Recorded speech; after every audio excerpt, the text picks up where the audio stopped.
plans, POW, and ano ba yung POW? Program of Works, Your Honor. Program of Works, and ABC. Ano po yung ABC? Approved budget for the contract. Ano ba?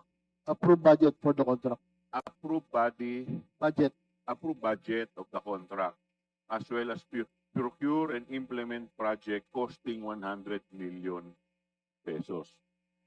Now, ito pong 100 million pesos, di po ba tinaas na po ito? Yes, Your Honor. It's, So magkakano na po ang threshold na hawak po ninyo? 150 million po. Yes, sir. So 150. So meaning to say, lahat ng project na worth 150 million pababa, kayo po ang nagre-release ng pondo. Tama po ba yun? Hindi po kami ang nagre-release, Your Honor. I mean, nagbabayad po sa project kami Kayo po. po yung nagbabayad. Tama Yes, po. Your Honor. Alright, sige, tama po. Okay. So, siyempre po, habang ito pong project ay ginagawa, kasama po sa trabaho ninyo, ang inspeksyonin yung nasabing proyekto. Tama po ba? Your Honor, somehow, nag-inspect po ako ng project. Somehow. Ganito po, if I may allow to explain, Yes, please. Your Honor. Pakipaliwanag po sa amin. Meron po kasing project in charge. Meron po tayong project engineer in charge of the implementation of the project. Meron po tayong section implementing the projects.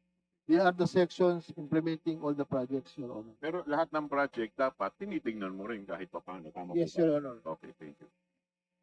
So, sa dulo, siyempre, bago tayo magbitaw ng bayad or payment, siyempre, meron po dyan tinatawag na final inspection.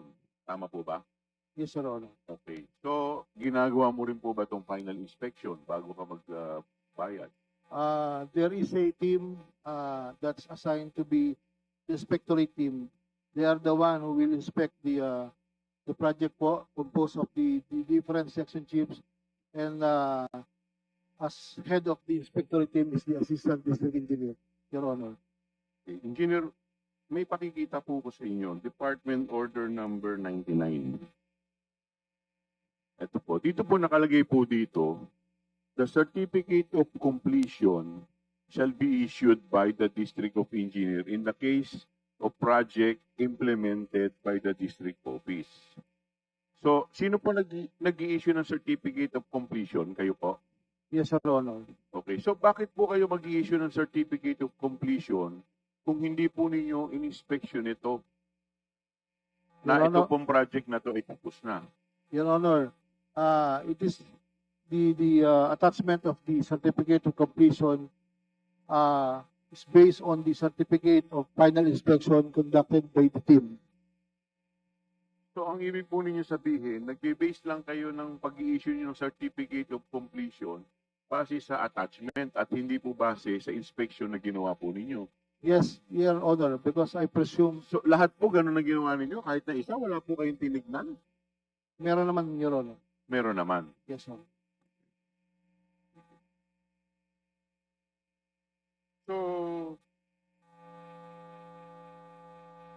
So is it safe to say na siyempre, dahil tinitignan ninyo yan, pag nakita ninyong kumpleto, i-release niyo yung certificate of completion. Pag may nakita naman po kayong defect, hindi muna ninyo i-release yung certificate of completion at patatawag ninyo yung contractor para remedyohan to at ayusin. Tama po ba? Your Honor, the process po I just want to explain po, Your Honor. Meron po kaming team na nagva-validate doon po sa mga defects po na bago po inspeksyonin ng final inspection team, sila muna po ang magva-validate po ng mga defects if ever meron po. So hindi po ninyo tinitignan lahat. Hindi, Your Honor, hindi po. Because, So basta issue lang kayo, naniniwala kayo dun sa papel na binigay sa inyo na kompleto, kaya mag-i-issue na lang kayo. yes, Your Honor, there is a presumed regularity of the documents presented to me, Your Honor. Okay, sige, pagbibigyan po kita dyan.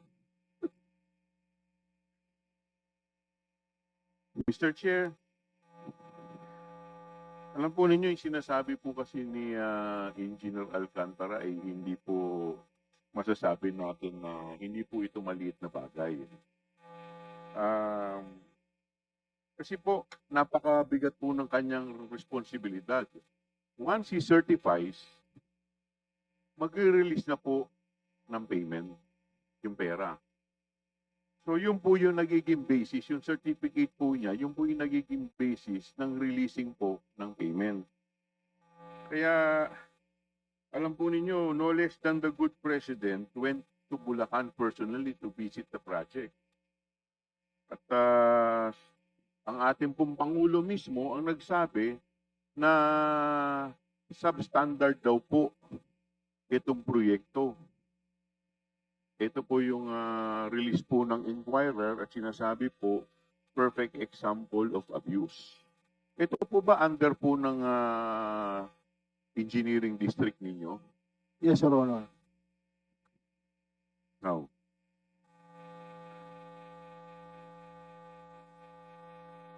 so, nare-recognize po ninyo itong proyektong to na binabanggit ng ating Pangulo.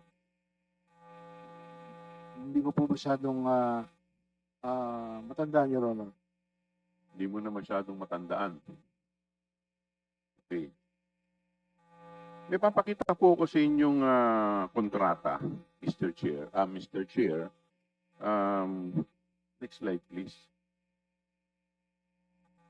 Meron po ditong kontrata, contract agreement between DPWH Bulacan 1st District Engineering Office. Next slide please. Next slide. Before proceeding to the next slide, I think we have to make a record. Ayan na po. Ito po. Pakinggan po muna natin itong video ng ating presidente. Wala, talaga 220 meters, 55 billion, completed ang record ng Public Works. Walang ginawa, kahit isang araw hindi nagtrabaho, wala kang makita, puntahan ninyo, wala kayong makita kahit na ano. Tuloy-tuloy ang pagbaha doon sa kabila. So, yes. If all of these projects were properly executed and implemented, ang laki nang nawala na problema sana sa atin at sa mga taong bayan. At saka mas magiging maayos hanggang irrigation, hanggang water supply, fresh water supply for household. Pero ito yung ginagawa nila talagang nakakapinsala pa sa mga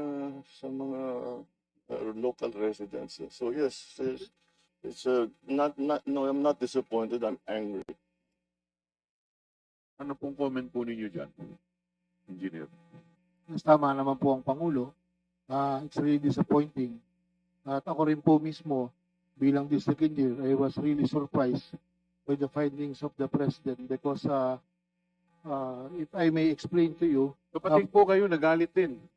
yes sir, Paano pong galit? Galit na galit din kayo. yes sir, there was instances after I think that is August 7, 5 p.m. pinatawag ko po yung mga dating kasamahan ko and I asked the district engineer at the time, who is my former assistant district engineer, and the section chief implementing the project. Sabi ko, why it happens? Because all your signatures is attached on the documents. So hindi po kayo yung nag-implement nun? Hindi po kayo yung district engineer at that time? Actually, sir, kalahatian lang po ang inabutan ko ng final payment. Hindi po ako nag-final payment po. Okay, sige. May pakikita po ko sa inyo. Isa pong yung contract agreement po. Ito po. Between the DPWH and Sims Construction Trading worth ano ba to? 55 million.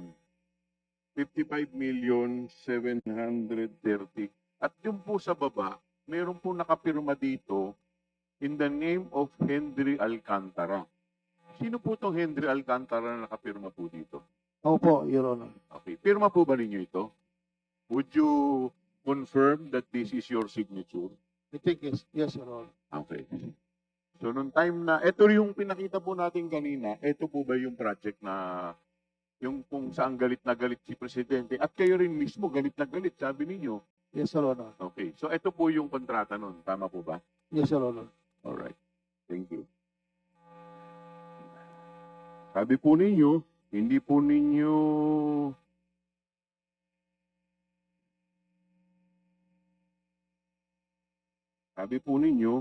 galit na galit kayo. In fact, hindi nyo kalahati lang sa inyo. Tama po ba? Yes, Your Honor. Okay. At pwede pong next slide yung bayad. Ito po, may pakikita po ko sa inyo. Ito pong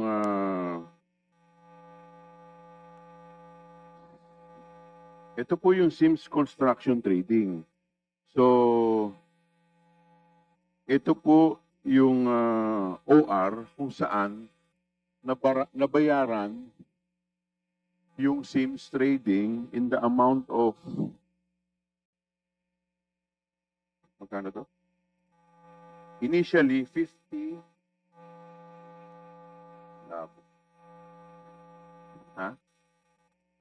Initially, 43 million at yung pangalawa pong OR bilang second and final billing, yun po yung balanse.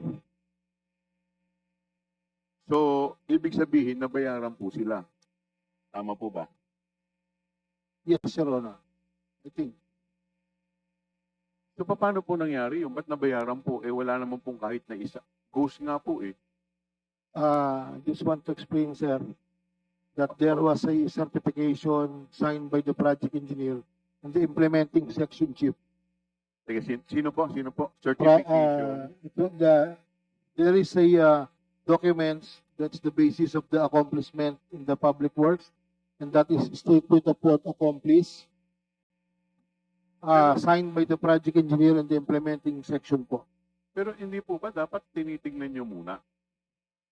Your Honor, as I told you, napakarami pong papel na dumadaan po sa akin everyday at napakarami pong ginagawa. Sabi ko nga po sa inyo, ako naman po yung nag-i-inspeksyon. Natapat po siguro itong mga project. We have, I think, 500 plus projects this 2025. The previous year is around 480 projects. Sige po. All in all, not only plant controls but roads and buildings po. Your Honor. Sige po. Meron pa po isang proyekto na ipakikita po sa inyo. Next slide. Next slide, please. Ito po yung Bulusan Kalumpit.